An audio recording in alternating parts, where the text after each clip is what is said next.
দুপুরবেলা রান্নাবান্না শেষ করে রান্নাঘর পরিষ্কার করে সবে ঘরে এসে বসেছি, তখনই হাজবেন্ডের ফোন বেজে উঠলো। ফোনটা ধরতেই বলছে, তোমার সাথে যে বন্ধুটার কথা বলতাম না, ওই বন্ধুটা আমাদের বাড়িতে আসবে বলছে।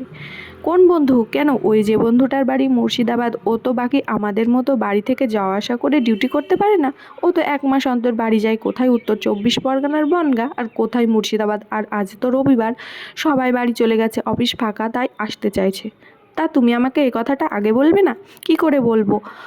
ও তো আমাকে এখনই বললো, আর আমিও তোমাকে এখনই বললাম। আর শোনো, আমরা কিন্তু 2:30-এর মধ্যে পৌঁছে যাব, কিন্তু এখনই তো 1টা বাজে। জানি 1টা বাজে, তাও তুমি রান্নাটা করে রাখবে বলে ফোনটা রেখে দিল। আমি ভাবছি এই 1-1.5 ঘন্টার মধ্যে কি রান্না করব। ভাবছিলাম, ভাবতে ভাবতে একদিন হাজবেন্ডের কথায় কথায় বলছিল ওর বন্ধু নাকি ফ্রাইড রাইস খেতে খুব ভালোবাসে। তাই ভাবলাম দুপুরবেলা তো চিকেন রান্না করাই আছে, আর ফ্রাইড রাইস রান্না করার মতো সমস্ত জিনিসই আছে, তাহলে ফ্রাইড রাইস বানিয়ে ফেলি। রান্না শেষের দিকে তখনই হাজবেন্ড আর হাজবেন্ডের বন্ধু আসলো, আর হাত মুখ ধুয়ে আমি খাবার বেড়ে দিলাম। ওরা ফ্রাইড